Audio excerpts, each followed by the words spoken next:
तो फुटबॉल की चैंपियनशिप तो इंग्लैंड हार गया, लेकिन अंतरिक्ष की रेस को इंग्लैंड के ही एक अरबपति कारोबारी ने जीत लिया है। इस रेस के केंद्र में है भविष्य की ऐसी सैर जिसकी आपने शायद कल्पना नहीं की होगी, लेकिन आप ये करना जरूर चाहेंगे। आज हम आपको भविष्य के एक ऐसे हॉलिडे डेस्टिनेशन के बारे में बताएंगे जिसकी दूरी हमारे देश की राजधानी दिल्ली से सिर्फ 408 किलोमीटर है, जबकि फिलहाल दिल्ली से मनाली जाने के लिए आपको 500 किलोमीटर का सफर करना पड़ता है। और हम बात कर रहे हैं अंतरिक्ष की। अगर अंतरिक्ष में आप 408 किलोमीटर सीधे ऊपर जाएंगे तो ये डेस्टिनेशन आ जाएगी। यहाँ मौजूद इंटरनेशनल स्पेस स्टेशन जल्द ही एक नया टूरिस्ट स्पॉट बनने वाला है। कल रात जब भारत के लोग आप सब सोने की तैयारी कर रहे थे, तब ब्रिटेन के एक बहुत बड़े कारोबारी रिचर्ड ब्रैंसन ने VSS यूनिटी नामक एक स्पेसक्राफ्ट से अंतरिक्ष के लिए उड़ान भरी और इस अंतरिक्ष यान का निर्माण उन्हीं की स्पेस कंपनी ने किया है।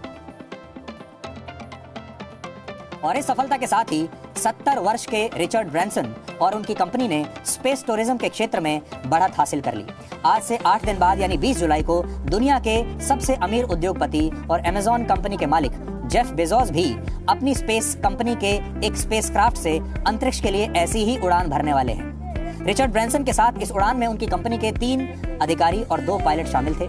इसमें भारतीय मूल की सिरिशा बांदला भी थी, जो रिचर्ड ब्रैंसन की कंपनी में वाइस प्रेसिडेंट के पद पर काम करती हैं। रिचर्ड ब्रैंसन की कंपनी स्पेस टूरिज्म को बढ़ावा देने के लिए 17 वर्षों से इस योजना पर काम कर रही थी और स्पेस टूरिज्म के लिए खास तौर पर अमेरिका के न्यू मैक्सिको में दुनिया का पहला स्पेस पोर्ट बनाया गया है और यहीं से इस स्पेसशिप ने अंतरिक्ष के लिए उड़ान भरी। जिस तरह विमानों के लिए एयरपोर्ट्स होते हैं, यानी विमानों के टेक ऑफ करने के लिए जिस तरह हवाई अड्डे बनाए जाते हैं, उसी तरह से दुनिया के अलग अलग देशों में आजकल अंतरिक्ष में जाने के लिए रॉकेट्स के लिए स्पेस पोर्ट्स बनाए जा रहे हैं और यहीं से जो रॉकेट हैं वो लॉन्च होंगे। System is comprised of 2 vehicles in a mated configuration. They're ship pilots and the spaceship pilots, so they're in coordination and all agree on the launch. 5, 3, 2, 1. Release, release, release. Clean release. Ignition. Good rocket motor burn. There's Mach 1, trimming now.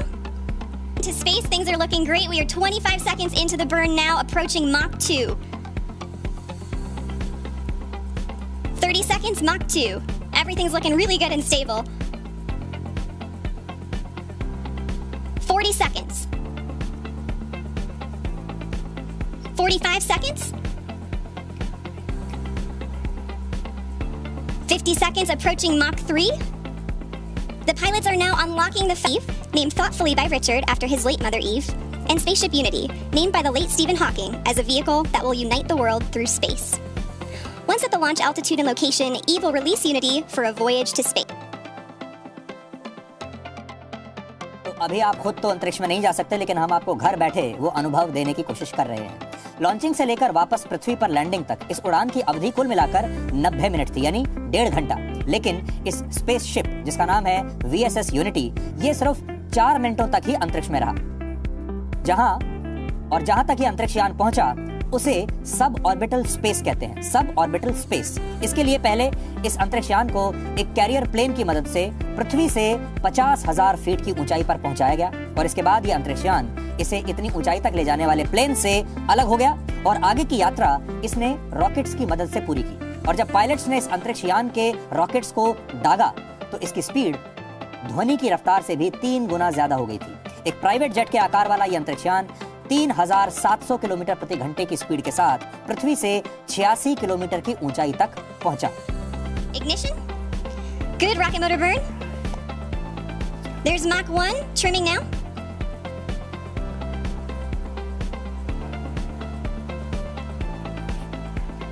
Trim complete. Unity is pointed directly up and heading to space. Things are looking great. We are 25 seconds into the burn now, approaching Mach 2. 30 seconds, Mach 2. Everything's looking really good and stable. 40 seconds. 45 seconds. 50 seconds, approaching Mach 3. There's Mach 3. And 60 seconds, and that is a full duration burn, folks. We are headed to space. And the passengers in the back have been cleared to unstrap. Our predicted apogee is 279,000 feet and climbing. The pilots are now unlocking the feather. पृथ्वी की गुरुत्वाकर्षण शक्ति से बाहर जाने के लिए 40,000 kilometre प्रति घंटे की स्पीड जरूरी होती है, लेकिन सब ऑर्बिटल स्पेस फ्लाइट्स के लिए ये स्पीड जरूरी नहीं है।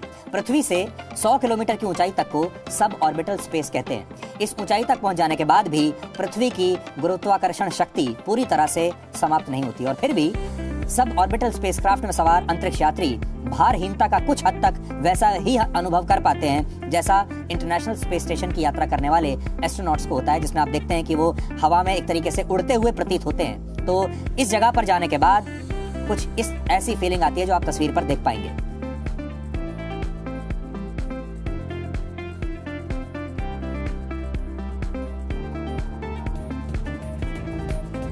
तो अंग्रेजी में इसे ग्रेविटेशनल फोर्स कहते हैं। यहाँ पर पृथ्वी की ग्रेविटी जो है वो बहुत कम हो जाती है, जिसकी वजह से आपको ये सारे जो यात्री हैं ये एक तरह से उड़ते हुए भारहीनता जो है वो आपको नजर आएगी इसमें। अंतरिक्ष में करीब 4 मिनट तक रहने के बाद ये आपको नोट करने वाली बात है कि इतनी सारी मेहनत इसलिए की गई थी कि ये सिर्फ 4 मिनट तक अंतरिक्ष में रहे हैं और 4 मिनट तक अंतरिक्ष में रहने के बाद रिचर्ड ब्रैंसन का ये अंतरिक्ष यान अंतरिक्ष के किनारे को छूकर वापस लौट आया।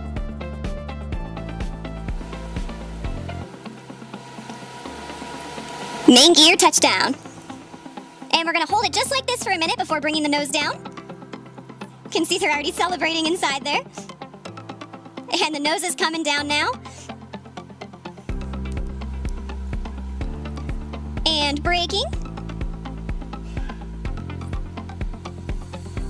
Look at that incredible drone footage here as we come in. And there is full stop. All right. A perfect landing. Virgin Galactic has just broken through the commercial. Space flight के दौरान Branson ने अपना अनुभव कैसे बयां किया वो भी आपको सुनना चाहिए। To all you kids down there, I was once a child with a dream, looking up to the stars. Now I'm an adult in a spaceship with lots of other wonderful adults looking down to our beautiful, beautiful Earth. To the next generation of dreamers, if we can do this, just imagine what you can do. Hey! और America के कई बड़े news channels ने इस अंतरिक्ष यात्रा का पूरा लाइव टेलीकास्ट किया और वहां करोड़ों लोगों ने इसे टीवी पर लाइव देखा। जिन 6 लोगों ने इस स्पेसक्राफ्ट से अंतरिक्ष की उड़ान भरी उनमें भारतीय मूल की सिरिशा बांदला भी शामिल है। सिरिशा बांदला कल्पना चावला और सुनीता विलियम्स के बाद अंतरिक्ष में जाने वाली भारतीय मूल की तीसरी महिला है। 34 वर्ष की सिरिशा मूल रूप से भारत के आंध्र प्रदेश की रहने वाली हैं और सिरिशा 4 वर्ष की उम्र में ही अमेरिका चली गई थीं और वो उनका परिवार अमेरिका के ह्यूस्टन शहर में रहते हैं, जहां अमेरिकी अंतरिक्ष एजेंसी नासा का स्पेस सेंटर भी है। इसलिए इस शहर में रहते हुए सिरिशा की अंतरिक्ष और रॉकेट्स में दिलचस्पी बहुत बढ़ गई और वो ब्रैंसन की कंपनी में इतने बड़े पद पर पहुंची। सिरिशा इस कंपनी में एक रिसर्च ऑपरेशन का काम करती हैं और इस उड़ान से पहले सिरिशा ने क्या कहा था ये आज हमारे देश के उन सभी बच्चों और युवाओं को भी सुनना चाहिए जो एक दिन अंतरिक्ष यात्री बनने का सपना देखते हैं। I've had dreams about this flight almost every night. I'm one of those people that dreams in vivid color every night, and ever since I got the news that I'm going to space, I've been dreaming about it. So I'm just so excited, and it's clearly there in my mind. जैसा कि हमने आपको बताया, Richard Branson के बाद अब 20 जुलाई को दुनिया के सबसे अमीर व्यक्ति जेफ बेजोस भी ऐसे ही अपनी कंपनी के एक स्पेसक्राफ्ट से अंतरिक्ष में जाएंगे। इसके अलावा दुनिया के एक दूसरे बहुत अमीर और बड़े उद्योगपति इलॉन मस्क की स्पेस कंपनी भी इस साल के आखिर तक आम लोगों को अंतरिक्ष में ले जाने की शुरुआत करेगी। यानी इस साल के अंत तक दुनिया की 3 बड़ी कंपनियों के बीच स्पेस टूरिज्म को लेकर एक नई जंग की शुरुआत हो जाएगी। इसलिए अब आप ये जान लीजिए कि इन कंपनियों के ये स्पेस मिशंस एक दूसरे से कितने भिन्न हैं और दुनिया के ये बड़े बड़े कारोबारी आखिर अब अंतरिक्ष यात्राओं का प्राइवेटाइजेशन क्यों करना चाहते हैं, इनकी पूरी स्ट्रेटजी क्या है। रिचर्ड ब्रैंसन अपनी कंपनी के जिस स्पेसक्राफ्ट से अंतरिक्ष में गए वो एक प्राइवेट जेट के आकार का था, जिसकी तस्वीर अभी आपने देखी। आपको ऐसा लगेगा जैसे ये एक प्राइवेट जेट है और इसका नाम है VSS यूनिटी। इसमें अधिकतम 8 लोग बैठ सकते हैं और इस स्पेसक्राफ्ट को एक कैरियर प्लेन की मदद से एक निश्चित ऊंचाई तक पहुंचाया जाता है और फिर इसके आगे की यात्रा ये स्पेसक्राफ्ट रॉकेट्स की मदद से करता है। ये पृथ्वी से अधिकतम 80 से 90 किलोमीटर तक की ऊंचाई तक पहुंचने में सक्षम है।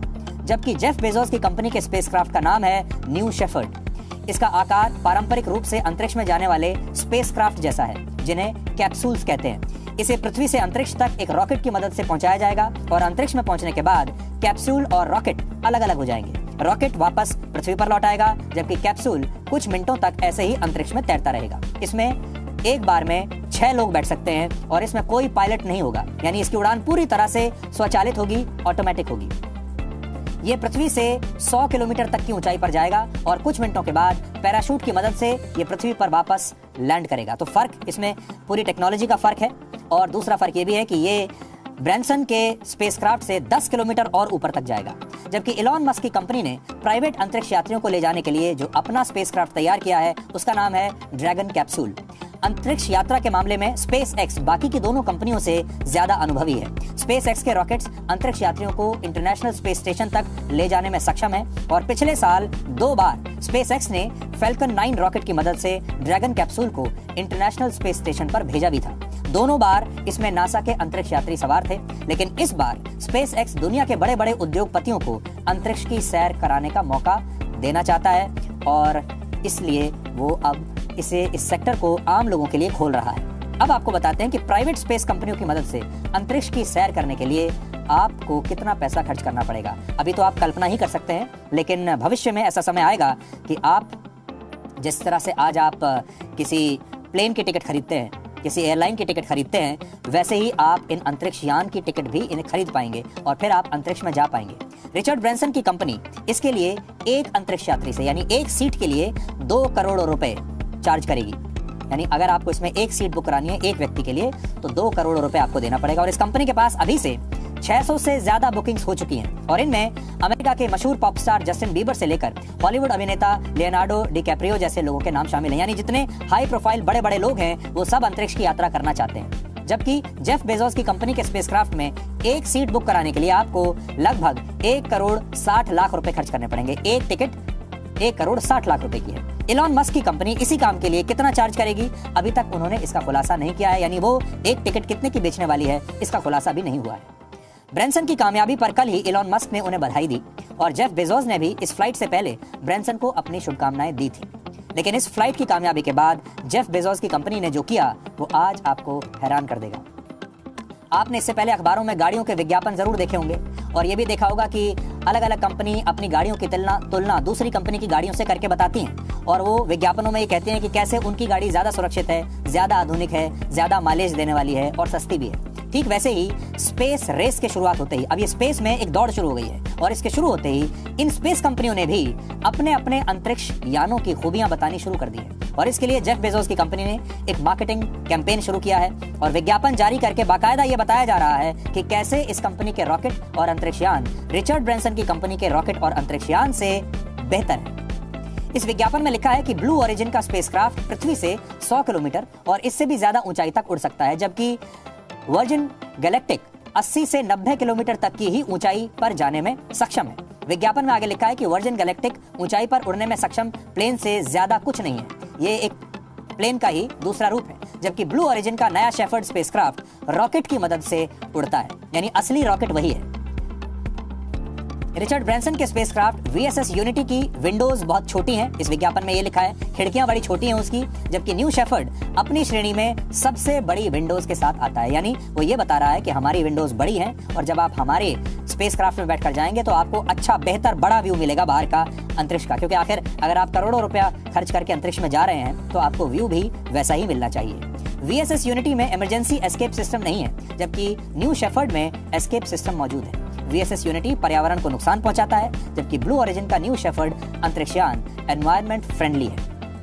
हालांकि इस नई स्पेस रेस का एक नुकसान ये हो सकता है कि जिस तरह का ट्रैफिक जैम आपको सड़कों पर दिखता है वैसा ही ट्रैफिक जैम अंतरिक्ष में भी आपको शायद देखने को मिलने लगेगा कुछ वर्षों के बाद, और शायद इसीलिए ये सभी प्राइवेट कंपनियां अपनी अपनी स्पेस फ्लाइट्स के लिए डेडिकेटेड रूट्स अभी से बनाने पर काम कर रही हैं। इसके अलावा पृथ्वी की कक्षा और अंतरिक्ष में इस समय हजारों सैटेलाइट्स भी मौजूद हैं।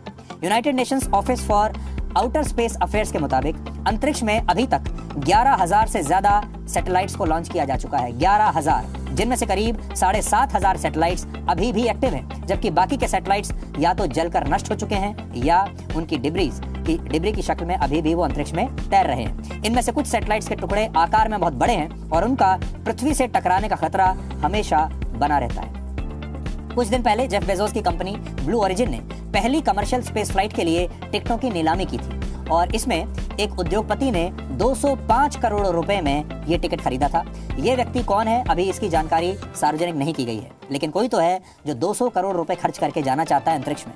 20 जुलाई को जेफ बेजोस के साथ जो लोग अंतरिक्ष में जाएंगे उनमें इस उद्योगपति के अलावा जिसने 200 करोड़ रुपए दिए हैं, जेफ बेजोस के भाई मार्क और 42 साल की वेली फंक नाम की एक महिला भी होंगी। वेली फंक उन 13 महिलाओं में शामिल थीं जिन्होंने 1960 के दशक में अंतरिक्ष यात्रा पर जाने की बाकायदा ट्रेनिंग ली थी। तब वो अंतरिक्ष में जा नहीं पाई थी, लेकिन इस बार अगर वो सफल रही तो वो अंतरिक्ष में जाने वाली सबसे बुजुर्ग अंतरिक्ष यात्री बन जाएंगी। लेकिन इस नई स्पेस रेस के शुरू होने जाने से लोगों के मन में सवाल भी उठ रहा है कि अब इंडियन स्पेस रिसर्च ऑर्गेनाइजेशन यानी इसरो जैसे सरकारी अंतरिक्ष संस्थानों का क्या होगा, क्योंकि इतनी बड़ी बड़ी प्राइवेट स्पेस कंपनियां अब उस स्पेस को कैप्चर कर रही हैं। अब उनके यान पृथ्वी से अंतरिक्ष में जाना शुरू कर देंगे। तो ऐसे में जो सरकारी संस्थान है या भारत का जो खुद का स्पेस प्रोग्राम है वो इस नई स्थिति के लिए कितना तैयार है, इसके लिए इसरो कितना तैयार है, और क्या हमारे देश में भी अब ऐसी प्राइवेट स्पेस कंपनियां आएंगी।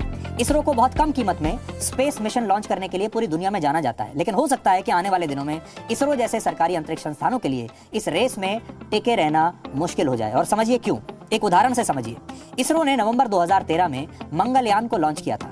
इसने पृथ्वी से मंगल की कक्षा तक पहुंचने के लिए 65 करोड़ किलोमीटर का सफर तय किया था। 65 करोड़, और यहाँ तो जो बात हो रही है सिर्फ 100 किलोमीटर की हो रही है, और हम जो बात आपको बता रहे हैं ये 65 करोड़ किलोमीटर की है। इस मिशन की कुल लागत 450 करोड़ रुपए थी, और इस हिसाब से मंगलयान को मंगल की कक्षा तक पहुंचाने में 7 रुपए प्रति किलोमीटर का खर्च आया था, जो कि एक ऑटो रिक्शा से भी कम है। जबकि वर्जिन गैलेक्टिक के स्पेसक्राफ्ट से पृथ्वी से सिर्फ 86 किलोमीटर ऊपर जाने के लिए प्रति व्यक्ति 2 करोड़ रुपए का खर्च आएगा। इसके एक स्पेसक्राफ्ट में अधिकतम 6 लोग बैठ पाएंगे। तो अगर हम सिंपल कैलकुलेशन करें तो 6 लोगों से अगर 2-2 करोड़ ले रहे हैं मतलब 12 करोड़, यानी इसके एक मिशन की लागत होगी लगभग 12 करोड़ रुपए के आसपास, और प्रति किलोमीटर यात्रा का खर्च आएगा लगभग 14 लाख रुपए।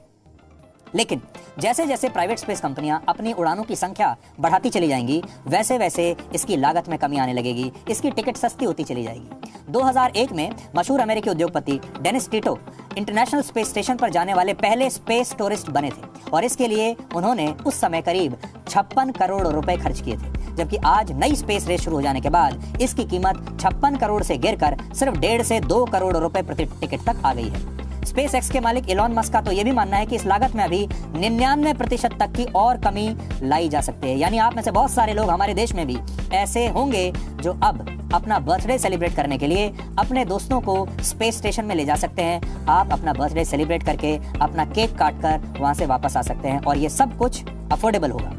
फिलहाल इसरो अपने कॉस्ट इफेक्टिव रॉकेट्स की मदद से दुनिया भर के देशों के लिए सैटेलाइट्स लॉन्च करता है, और इससे इसरो को 300 से 350 करोड़ रुपए की कमाई हर साल होती है। लेकिन अंतरिक्ष की दुनिया में प्राइवेट कंपनियों के आ जाने से यह मुकाबला अब बहुत ज्यादा कड़ा हो जाएगा, मुश्किल हो जाएगा। फिलहाल दुनिया भर की स्पेस इंडस्ट्री 27 लाख करोड़ रुपए की है, जिसके अगले 20 वर्षों में बढ़कर 78 लाख करोड़ रुपए हो जाने का अनुमान है। ऐसे में इसरो को भी अभी से अपनी तैयारी कर लेनी होगी और अंतरिक्ष के क्षेत्र में मुश्किल अभियानों को उसे पूरा करना होगा। उदाहरण के लिए इसरो को आने वाले कुछ वर्षों में इंटरनेशनल स्पेस स्टेशन और चंद्रमा पर मानव मिशन अब भेजने होंगे। इसरो की टेक्नोलॉजी को बहुत भरोसेमंद और कम लागत वाला माना जाता है, और अगर भारत अंतरिक्ष में मुश्किल मिशंस को पूरा करेगा तो दुनिया का विश्वास इसरो पर और ज्यादा तेजी से बढ़ेगा। इसके अलावा जो भारत के उद्योगपति हैं और बड़ी बड़ी कंपनियां हैं, उन्हें भी अमेरिका और ब्रिटेन के उद्योगपतियों की तरह अंतरिक्ष की दुनिया में उतरने पर अब विचार करना चाहिए, और सरकार को भी देखना चाहिए कि वो कैसे प्राइवेट सेक्टर को भी इसमें ला सकता है, क्योंकि भारत के पास अभी योग्यता की कमी नहीं है, और भारत आने वाले समय में अंतरिक्ष यात्राओं का